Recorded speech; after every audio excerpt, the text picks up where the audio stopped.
Hey, what's going on? I'm back in my zone. It's the God of vibration, my vibe crazy. Hey, what's going on? I'm back in my zone. It's the God of vibration, my vibe crazy. Hey, what's happening, man? Welcome to Culture and Consciousness, your source of independent media. I am the God of vibration, and we got a lot to talk about today, so we're gonna get into it. Let's do it. The war in Ukraine is ramping up. I think we need to stop and ask ourselves, what do we really benefit from this war? Like, what do we really gain? Who benefits? Who wins? The only people who benefit are the big boy billion-dollar corporations, the military-industrial complex, which is alive and real, and the politicians. That's it. Everybody else lose. And for what? For real. Like, what are we doing? They fed us this story like we was defending democracy, which I don't buy one bit, not for a second. Don't buy it. Run that on somebody else. It's interesting to me how people pick sides. You know, I was riding down the street and there was this church and they had these flags, Ukrainian flags, and they had these signs, go Ukraine. Even a lot of corporations are, we stand with Ukraine. A lot of people. And it's crazy because they have no idea what this is all really about. Like they don't have a clue. This is not something that just fell out of the sky. They fed us this narrative on the news like Vladimir Putin just woke up one day and said, you know what? I think it's a good day to go take Ukraine. I'm going to just go take this shit. That's like how they fed it to us. He was unprovoked. He just woke up and he's a bad guy. He's crazy. That's what they really tried to feed us, man. And anybody with a mind could see right through it. Like, no, nobody just wakes up and say they gonna just go do some shit like that. So I already knew, before I knew what was going on, I knew it wasn't what they was telling us. And come to find out, this conflict has been lingering for maybe 10 years plus. Definitely back when Obama was in office. All this shit was kind of lingering. But it started after World War II. Russia and the West, which includes NATO, had an agreement.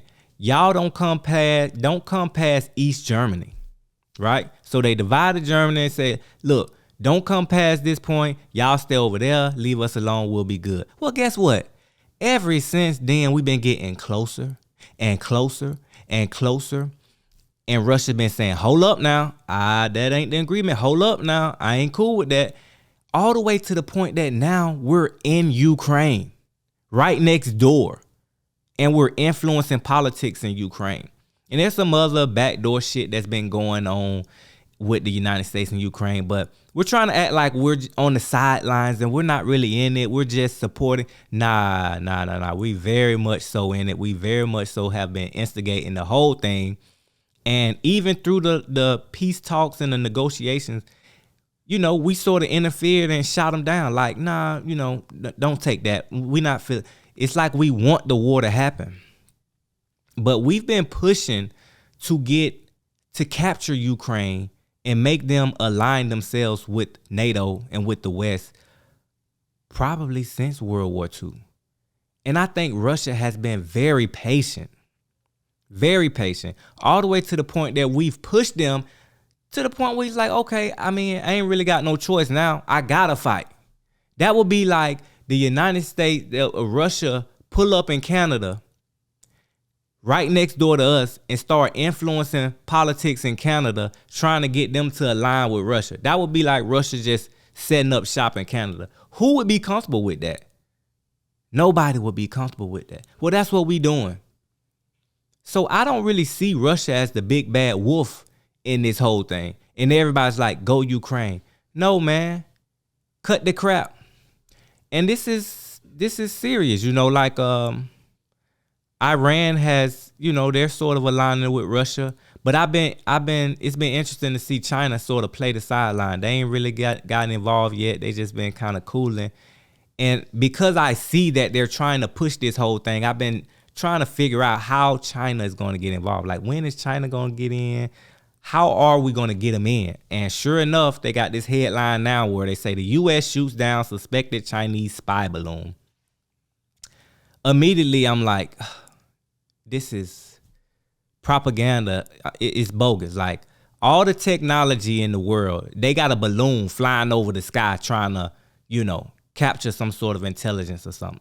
Some shit that a pedestrian, some regular guy in Montana spotted with his camera and, call the authorities like, hey, yeah, it's this balloon and it's, come on, man. Y'all be buying this shit. I ain't buying it for one day. So I'm curious to see if they're going to use this whole thing to pull China into the conflict. Is this what's going to get China involved in the war? I'm interested to see that, but either way, this is it's getting dangerous because nuclear war is really a potential here, Like what else are they going to do? And so there's this article, Russia is violating the last remaining nuclear treaty with the US. And that was just a joke to me because it's like, bro, we at war. Any agreement we had, all that shit is null and void now. Because who's to say what you gonna do?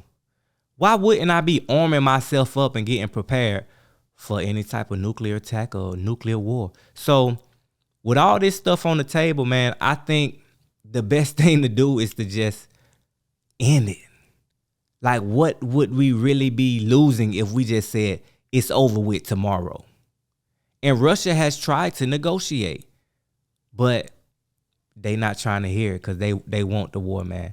And it's almost like the military industrial complex is pushing the whole shit. So, hey, we gotta stay tuned in to this one because it can get ugly.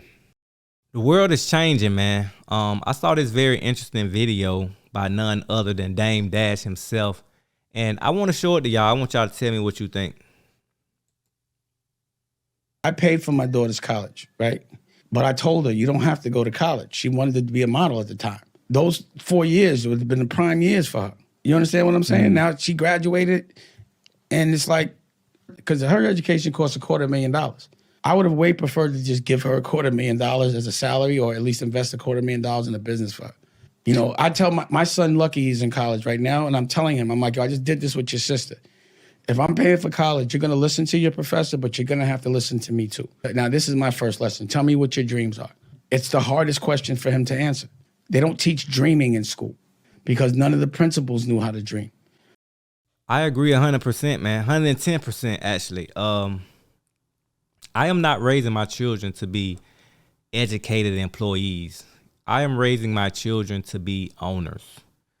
And I feel like in the Black community, we've placed such a high value on education. And maybe that's why we don't own shit. You know what I'm saying? Like we push, even those of us with the means and the funds, we're sort of programmed to automatically by default think college, go get educated.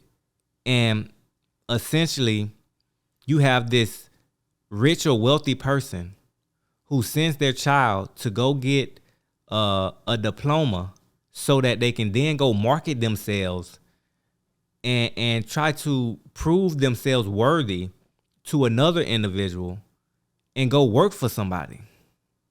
Where every day there's this underlying tone that I need to prove myself and my value and my worth. When that same person could have invested in their child in a different way to where they set their child up to be the masters of their own destiny. Why wouldn't you do that?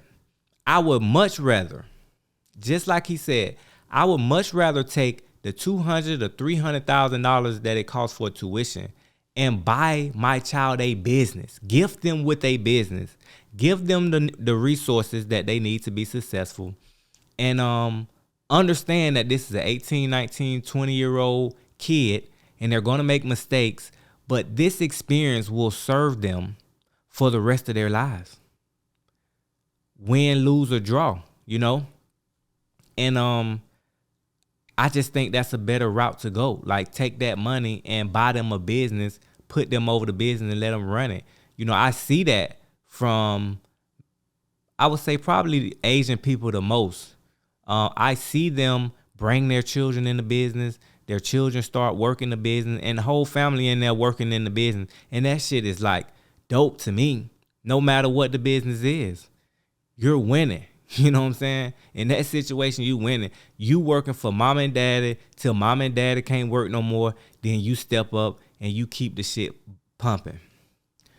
I don't get it, man. That's the way we on, and it seems like a lot more people are getting on that wave, because you have a lot of people who are educated, and guess what? A lot of us are starting to pivot ourselves and reposition ourselves to be owners. So I think it's something that it's a very interesting conversation that we should probably pay more attention to. Maybe we should shift things a little bit and kind of reposition our values when it comes to education. This is another interesting video. Take your children out of school. I'm a former educator of 24 years. They stopped teaching them years ago. You just didn't know.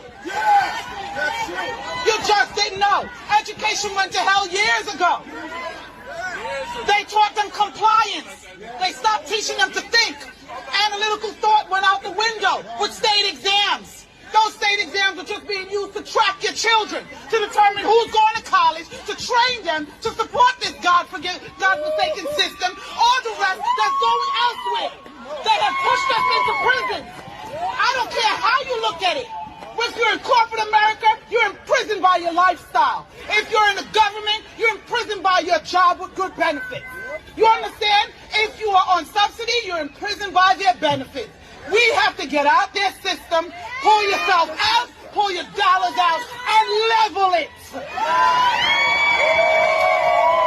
I like that energy, man. So they just had the Grammys, and by the time you guys see this video, it'll probably be a little bit over a week ago. But I always pay attention to the best rap album category. That's what I'm most in tune with. And so I always, check to see what they got going on.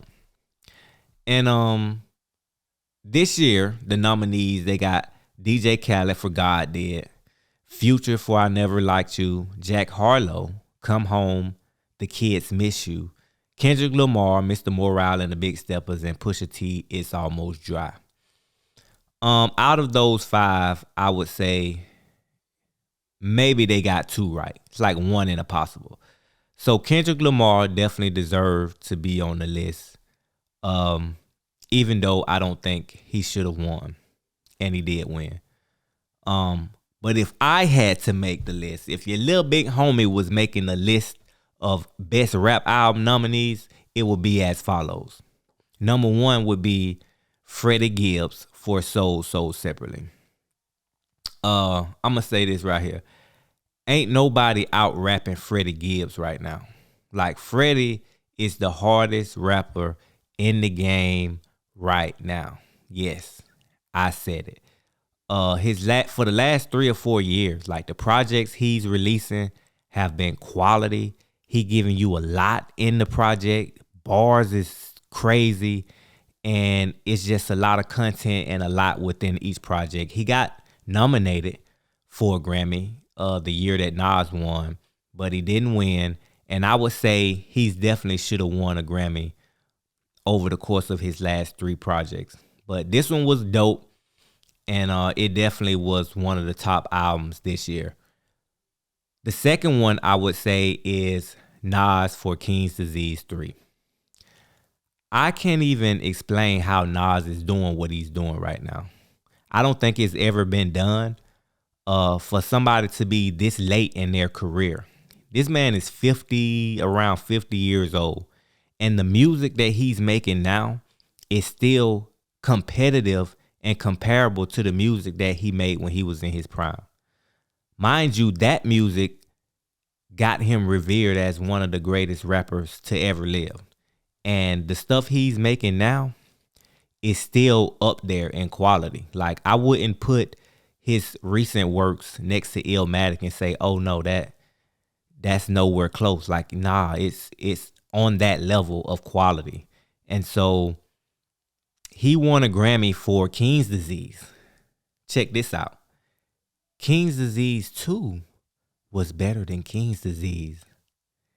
And King's Disease 3 is better than King's Disease 2. Yeah, that's how he giving it up. And it's crazy because it don't seem forced. It don't seem like he's stepping outside of himself. He don't sound like one of these old rappers who trying to hold on. It sounds very natural. It sounds very fitting. And he's just aging well with the music that he's releasing. It's like natural. It's raw talent, man. Shout out to Nas, man. That shit deserves like more credit. For sure. And I grew up a Jay-Z fan, so I was always on the Jay-Z side of the fence. But yeah, that shit there is undeniable. So you got that. The third one I would say is Kendrick Lamar for Mr. Morale and the Big Steppers. But here's why I say he shouldn't have won. Bruh been gone for 5+ years. That's a long time in hip hop. And that whole time, everybody else been releasing projects. Good projects. You know what I'm saying? Like, Nas done released 3 projects over that course of time. And they all very good. So if you got 5 years to just work on a project, it should be good. It should be better than everybody else's. And yeah, I don't know. I just got a problem with that because everybody else been out here putting in work and dropping that work. And he been absent. So I don't, for you to just drop out of the sky and drop an album that was good, I wouldn't have gave him the Grammy. And I will say this album didn't resonate with me like previous albums did.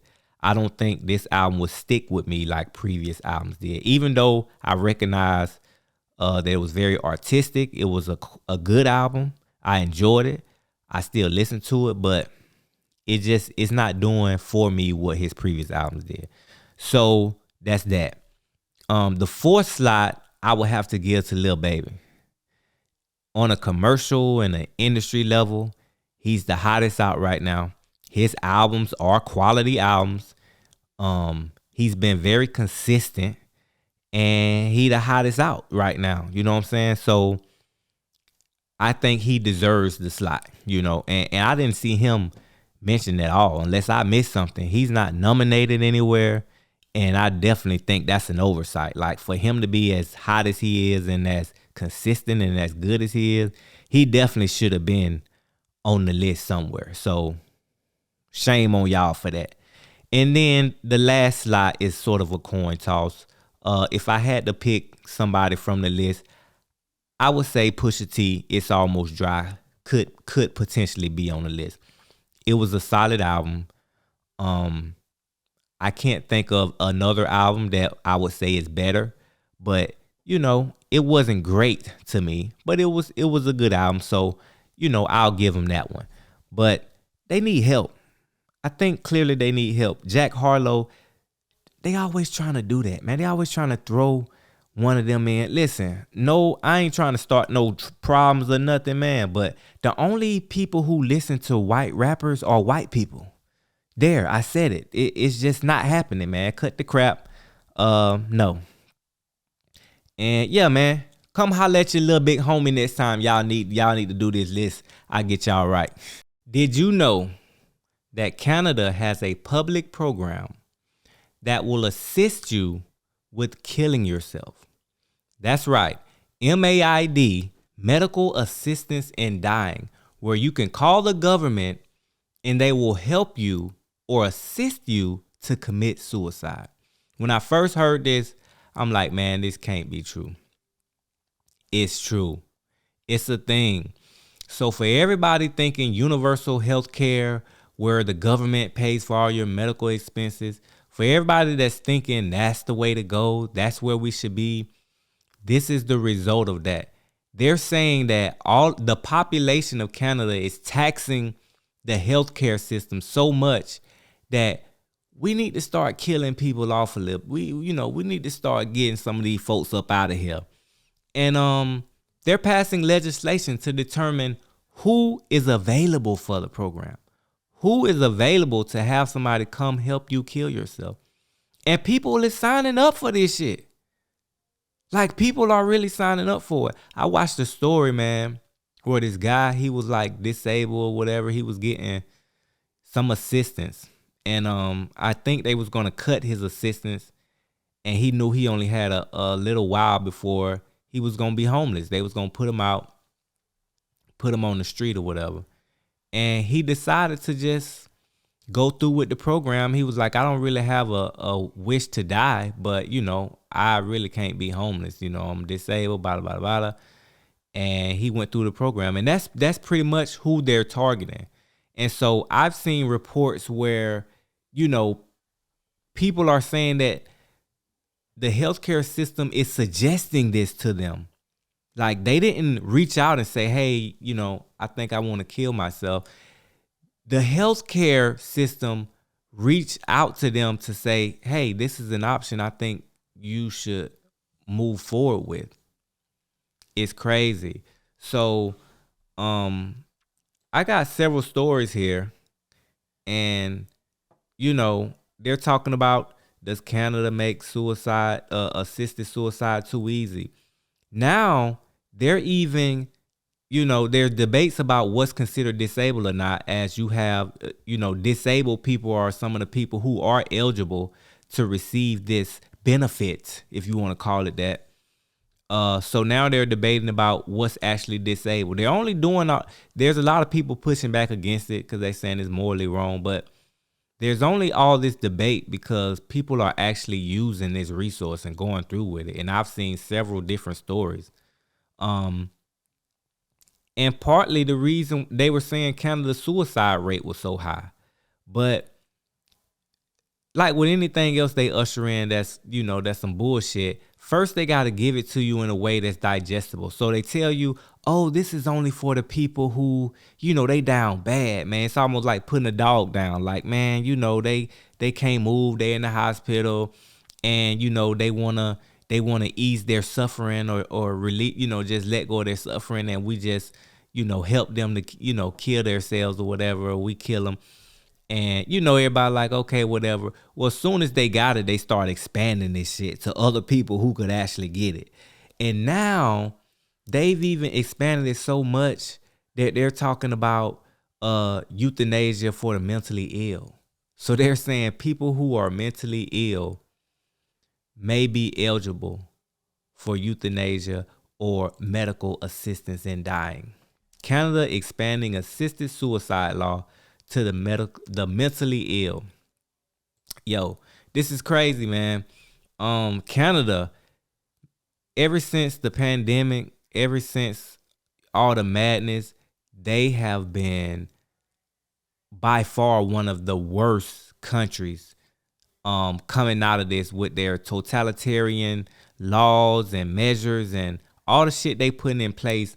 I think they're one of the countries where they're doing a lot of the testing for stuff they want to roll out across the board to other countries. They're doing a lot of that shit in Canada. And whoa, I would never want to live. It's already cold. Now y'all got this weird ass prime minister or president, whatever his title is. And they just, it's like total control up there.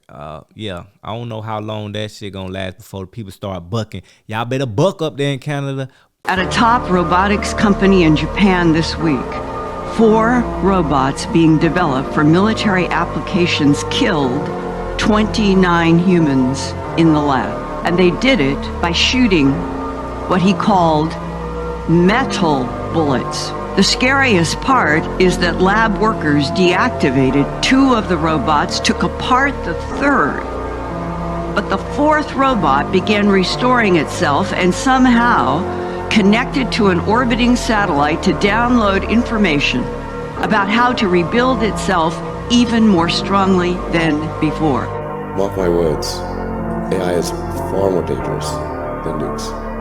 Far. Artificial intelligence is something that I think a lot of people don't understand the full ramifications of, and where this can go. I don't think most people understand how far they can take this, but in the end, we're going to have a civilization and a society where everything is controlled by AI. And then it comes down to whoever controls the AI controls the entire civilization. And that just gives more power into the hands of fewer people, right? When when we think about AI now, we kind of think about it in terms of the internet, these chat box and all these, features that you can do with AI technology on the internet. Well, all of that is going to translate into real life. You're going to start having real robots, for lack of a better term, walking around and existing with us, alongside us, like working with us, in relationships with us. It's going to be weird, but it's going to get to a point where it's not weird. Laws are going to change to the point where what is considered a person, that the definition of what is considered a person will change. Robots and artificial intelligence beings are going to have rights. And so it's going to get, for the older people who have been around and they see this, it's going to be like, no way. But for the younger people, you got to think they're going to come up with it and it's going to be normal for them. But you're going to have a robot, essentially, that you're working with that has all of these features, and it's going to resemble a person so closely that you're not going to find it weird. They're going to have a normal conversation just like you and I would have. They're going to come across like, and the debate still exists as to can a artificial intelligence being have feelings? Can they be fully conscious? That's the question. And so you got this article here where they're saying the Google employee said that it became sentient. So pretty much like a real living organism being. It became conscious, is what he mean by sentient. And that, it had feelings. And it get to the point where maybe they even cry. They get sad. These are not going to be like the robots like back in the day. These are going to be robots that have empathy, that you empathize with. Even though they're made of freaking wires and metal, they're going to have like real expressions, and it's going to make them very real. It's going to make them very human.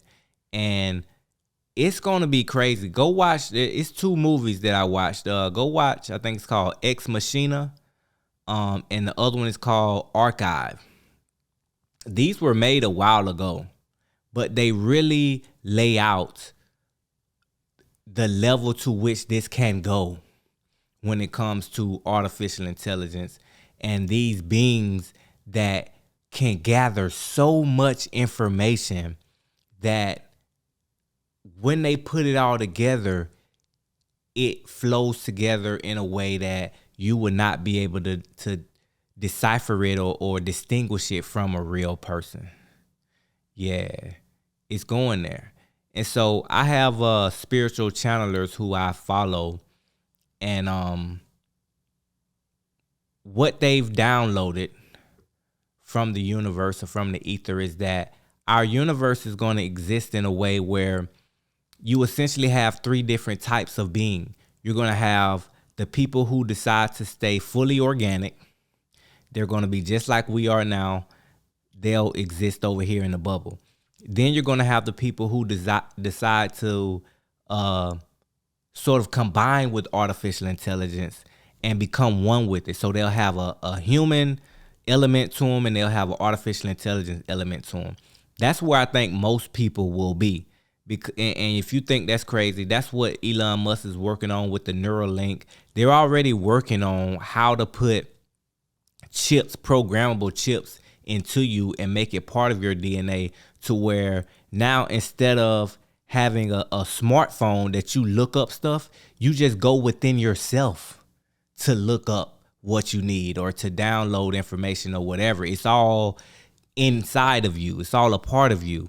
There'll be that type of person that exists, and then there'll be the fully automated artificial intelligence being that'll exist, and you'll have these 3 different types of being that coexist in the earth.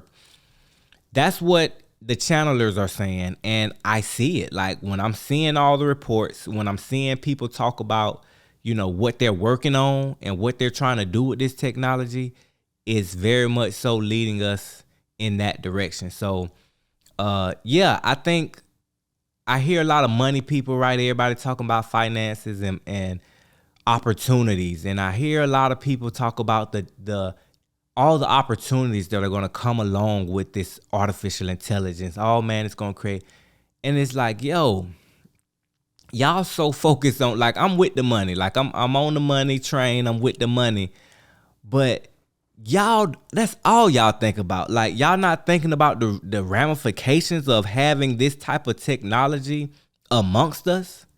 And, like, is this something we really want to embrace as a people? That's the conversation we should have first before we start talking about how we can benefit from it. And I know some people take the stance of, well, it's coming regardless of if we want it or not, so we might as well figure out a way to benefit from it. And that's some weak shit. Like, if we don't think this is something we want amongst our community, then we stand up and we resist it and we fight against it. Otherwise, our children and our grandchildren will be slaves to this system that we know is not the right thing for them. So if it's not, and we determine that it's not, then we need to take the necessary steps to prevent it. AI, artificial intelligence, man, this one definitely gonna get tricky. This segment of the show is called What Would Pimp C Do? I am a big fan of Pimp C. I got the utmost respect for what he stood for, what he stood on, man. He checked people that need to be checked. He called out things that need to be called out. And he was all about law and order, man. He was all about doing things the right way. And he wasn't standing for no bullshit. And it ain't too many people giving it up how he gave it up, man. And salute to Pimp C. Since this is the first show, I think it's only right to talk about the conspiracy and the questions around his death. This is a big conspiracy. There are many, many people who I feel did not die the way that their official cause of death stated that they died. If you ask anybody close to Pimp C, they will tell you that he did not die in the way that his official cause of death say he died. I don't think he just died off no cough syrup and no sleep apnea. Wow. Yeah, that's deep. Mama didn't think so either. Oh no? He raps about lean a lot though. Yeah, he raps about lean, but it's it's levels to this. I'm not gonna have it on me. Do you think that they planted it? Who, the cops or his management team? Well, hey man, I can't go into, out of respect for the family and out of respect for my sister Shanara and all of that, man. I'm just gonna keep all that quiet. But other than that, I do know that it didn't go down like that didn't go down like that. Interesting.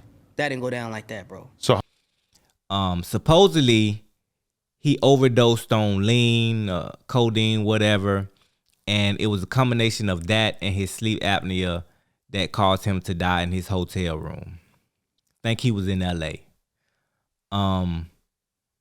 His manager, when he got to the hotel, his manager actually showed up at the hotel and he saw him in the room.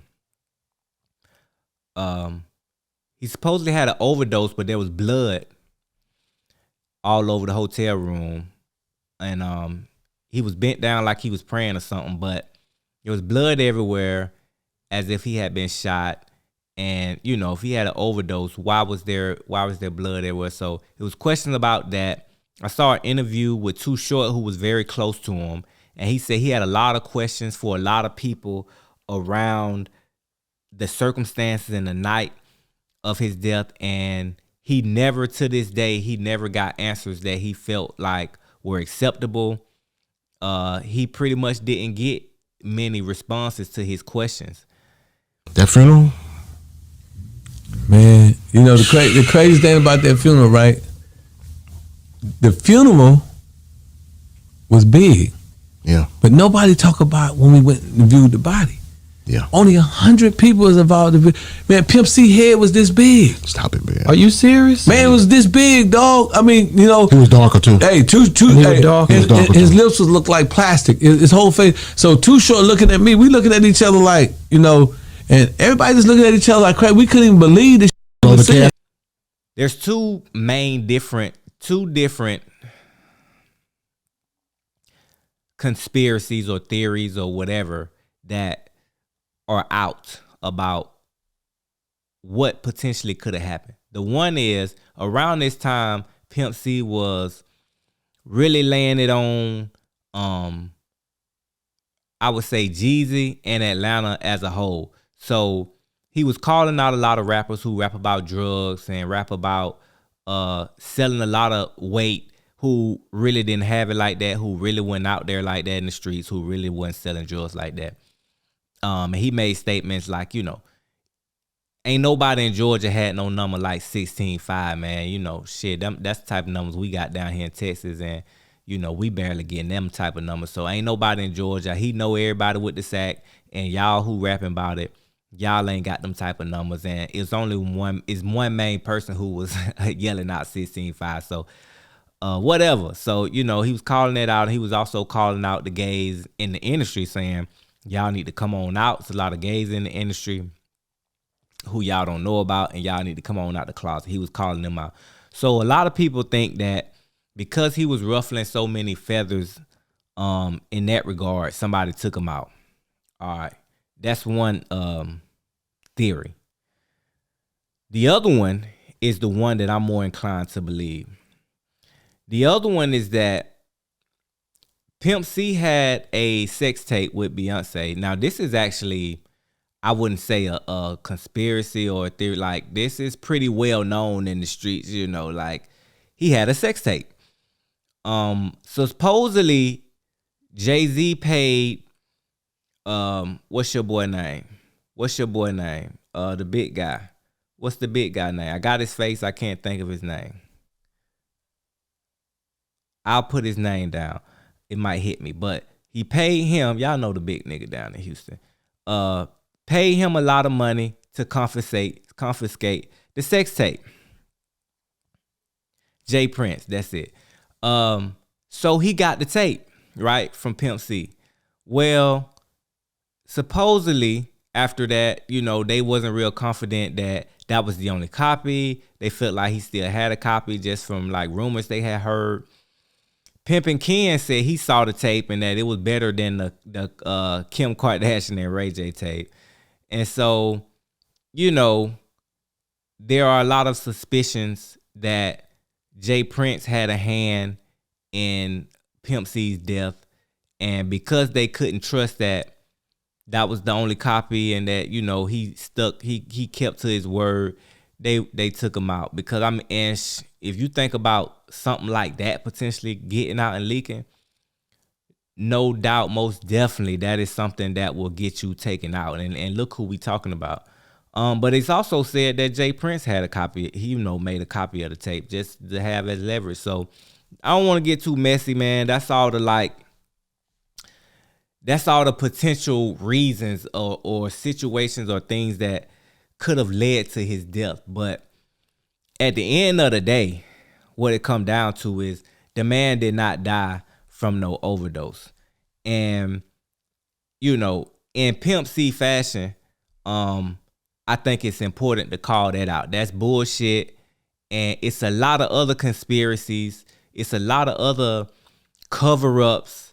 It's a lot of other things out there in the industry similar to this where they say people died a certain way and they didn't, and they died a whole other way. So I want him, and, you know, on behalf of his legacy, I want to keep that out in front of us because that shit's fucked up, man. You know what I'm saying? Like, maybe he could have played it a different way to where, you know, it didn't end like that. But he stood on what he stood on, and neither one of those reasons is, you know, I felt like worth taking them out. But yeah, if you think about who we talking about on that second one, like, yeah, that's not hard to believe that that's a reason why you got taken out.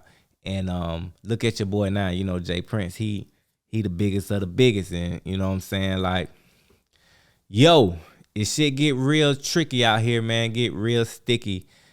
And it's crazy. You know, the government do stuff like that. And you got to think about, I think about this. There had to be government people involved in helping all this happen. Because of the official stories that came out, knowing that when you got to the hotel room and you see the scene and you know that ain't what happened, for the official stories to come out to the press and all that to be put out in a way that covered up the death, there had to be real live high level people involved in this. And I be thinking about that when these celebrities be dying. Who get the call? Who pull the button and make the call to make sure that the authorities and the local people all the way down and up are in alignment and on board with what we gonna say the story was? Like, that's crazy, man. R.I.P. Pimp C. Thank y'all for tuning in to Culture and Consciousness. Catch us next Wednesday for your source of independent media.